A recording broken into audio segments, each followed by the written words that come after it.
Happy Monday, everyone. This is Martha with Nature Niche, and this week I thought it would be fun to share a favorite fall place of mine.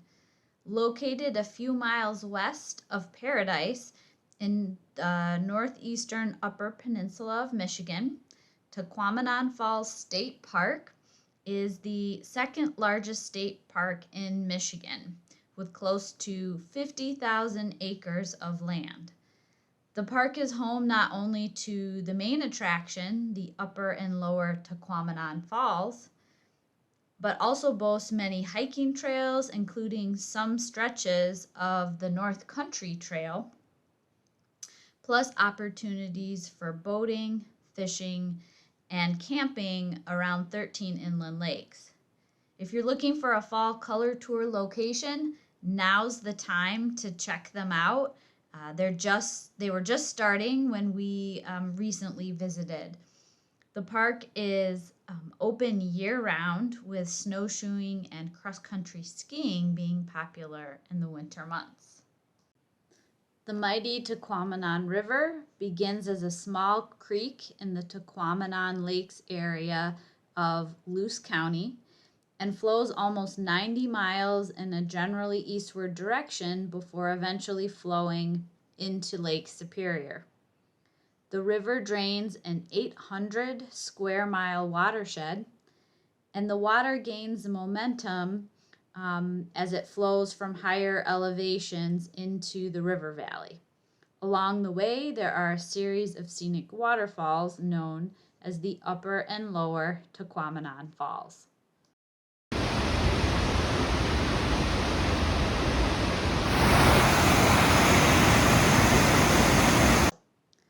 The falls have been given the nickname of Root Beer Falls because of the golden brown color of the water and the frothy white foam at the base of the falls.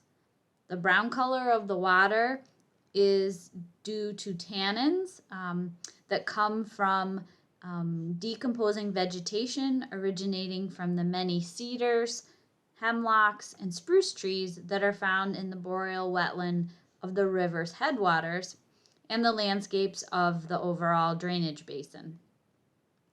The foam on the river results from the combination of soft water, so water with low mineral concentration, lignin proteins from the decaying organic matter, and the turbulent action of the falls. The Upper Tahquamenon Falls is approximately 200 feet wide with a drop of nearly 50 feet. During the peak of spring runoff, over 50,000 gallons of water rush over the falls every second, with the annual average being 7,000 gallons per second. This makes the Upper Tahquamenon Falls the second most voluminous waterfall in the eastern U.S., only behind Niagara Falls.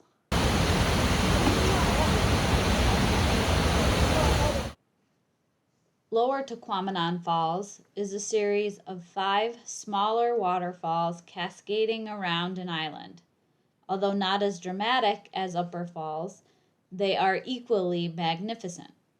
There are many platforms along a paved trail for getting good views of the falls, as well as a new bridge that takes visitors out to the island where you can get your feet wet in some of the smaller falls. During the summer months, visitors can also rent rowboats to explore this section of the Tahquamenon River. Here's an easy access point on the island side of the bridge where you can get right up next to the falls. Not only is the water breathtaking, but the exposed bedrock is beautiful as well. The sandstone that forms the Tahquamenon River bottom is a type of sedimentary rock originating from beach sand along an ancient sea that predated the dinosaurs more than 500 million years ago. Ancient waves form the rippling patterns still visible in the exposed sandstone ledges. A collection of sandstones form an escarpment across the northern Upper Peninsula, which holds up many of the rivers flowing north into Lake Superior, forming some of Michigan's most spectacular waterfalls. Pictured Rocks National Lakeshore shares these same sandstone groups that are found at Tahquamenon Falls. The upper layer of the sandstone cliffs at Miners Castle is the same bedrock you'll see at the upper Tahquamenon Falls. And the beautiful layers at Chapel Rock are the same bedrock layers exposed at the lower Tahquamenon Falls. On our visit, we enjoyed seeing diverse and interesting plant species along the hiking trails, with the plants just starting to think about showing their fall colors during the third full week in September. For more fun details about fall leaf color, check out Mondays with Martha number 20. Here are some examples of the trees showing their intention to change soon. Here's some lovely red maple, just starting to turn, along with sugar maple, paper birch, and American beech. I enjoyed thinking like a bird during fall migration and searching for plants offering fleshy berry-like fruits. We found both white and red doll's eyes or baneberry, jack in the pulpit, and Indian cucumber root, which I haven't seen in fruit before. And I saw a beautiful dogwood species I don't see often, roundleaf dogwood, Cornus rugosa. We also observed northern white cedar with lots of flower-shaped cones, pipsissewa, also known as prince's pine, and there was jewelweed and white turtlehead along the boardwalks through mixed deciduous and coniferous swamps. And we also saw an understory maple species that I don't see very often, mountain maple, Acer spicatum. There's certainly a lot of fun to be had looking at the flora along the falls and the hiking trails.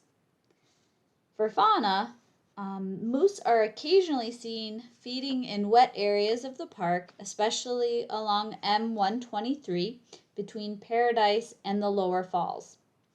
Black bear, coyote, otter, deer, fox, porcupine, beaver, and abundant bird life, including spruce grouse, pileated woodpecker, bald eagle, and a variety of waterfowl and songbirds are also found in the park.